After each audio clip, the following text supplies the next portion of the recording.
And now to a major update in the alleged suicide case of a 28-year-old woman doctor in Satara. Suspended PSI Gopal Badne has been sent to police custody till the 30th of October by the Additional District and Sessions Court in Fulton.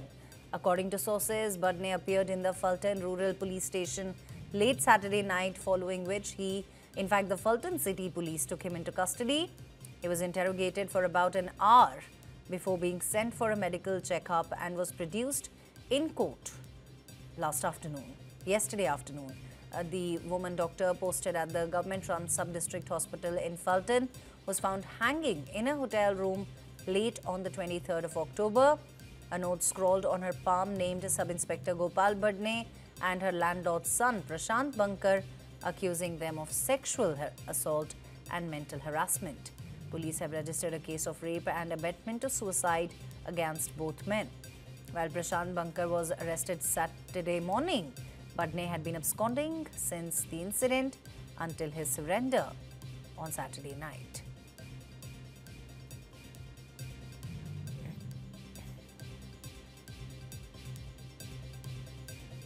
या ठिकाणी मी येऊ नये अशा प्रकारचा प्रयत्न देखील झाला. कधी कधी काही गोष्टी दुर्दैवी असतात.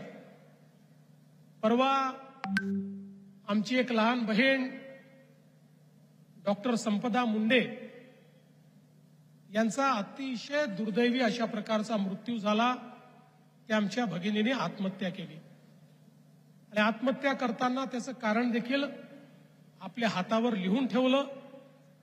पोलिसांनी तात्काळ जे आरोपी आहेत त्या आरोपींना अटक देखील केली. त्यातलं जवळपास सगळं सत्य हे बाहेर येत आहे आणि कुठल्याही परिस्थितीत आमच्या या लहान भगिनीला न्याय दिल्याशिवाय आम्ही स्वस्थ बसणार नाही, हा देखील निर्णय आम्ही घेतला.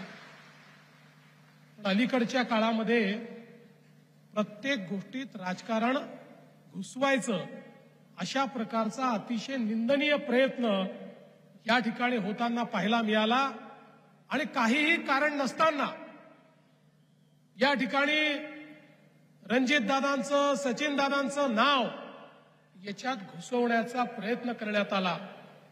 या महाराष्ट्राला देवाभाऊ माहिती आहे. एवढीशी जरी शंका असते प्रोग्राम रद्द करून या ठिकाणी आलो नसतो. अशा बाबतीमध्ये विपक्ष पाहत नाही, व्यक्ती पाहत नाही, राजकारण पाहत नाही.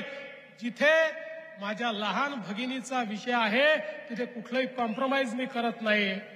पण त्याच वेळी अशा प्रकारे जसं सचिनदादांनी मगाशी सांगितलं, प्रेताच्या टाळूवरचं लोणी खाण्याचं राजकारण कोणी करत असेल आणि प्रत्येक गोष्टीत केवळ राजकीय भूमिका ही घेण्याचा प्रयत्न कोणी करत असेल तर तेही सहन करणाऱ्यांपैकी मी नाही, त्याला उत्तर देणाऱ्यांपैकी मी आहे, हे देखील या ठिकाणी समजून घेतलं पाहिजे.